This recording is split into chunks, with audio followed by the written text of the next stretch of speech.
তৃণমূলের দখলে থাকা রাজ্যে 13টি পৌরসভায় নিয়োগের ক্ষেত্রে দুর্নীতি হয়েছে, এমনই বিস্ফোরক দাবি করে আদালতে চার্জশিট পেশ করল সিবিআই। অয়নশীলের সংস্থার মাধ্যমে নিয়োগ হয়েছে সংশ্লিষ্ট পৌরসভাগুলিতে। অভিযোগ সিবিআই এর। দক্ষিণ দমদম পুরসভায় সিবিআই এর নজরে 329 জনের নিয়োগ, কামারহাটিতে 303 জন, বরানগরে 276 জন এবং টিটাগড়ে 221 জনের নিয়োগেও সিবিআই এর নজরে।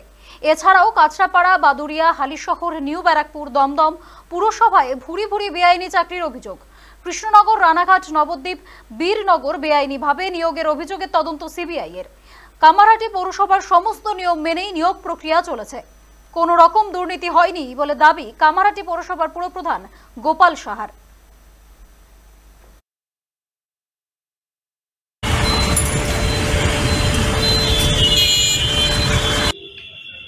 এজেন্সিরা আসছেন, তাদেরকে আমরা সম্পূর্ণ সহযোগিতা করছি, আগেও করেছি।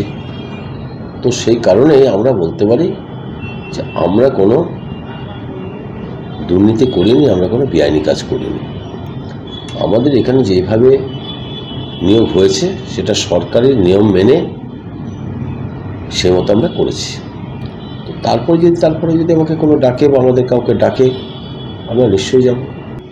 কামারহাটি পৌরসভা হয়নি, এটা আমি নিজেই বলছি। কোথায় হয়েছে সে আমি জানি না, কিন্তু আমাদের এখানে এই ধরনের কাজ হয়নি। আর সমস্তটাই নিয়ম মেনে, বিজ্ঞপ্তি হয়েছে, ইন্টারভিউ হয়েছে, ইত্যাদি ইত্যাদি যা হয় সেটা সরকারি নিয়ম অনুযায়ী, সরকারি ডাইরেকশন, ডিপার্টমেন্টের ডাইরেকশন অনুযায়ী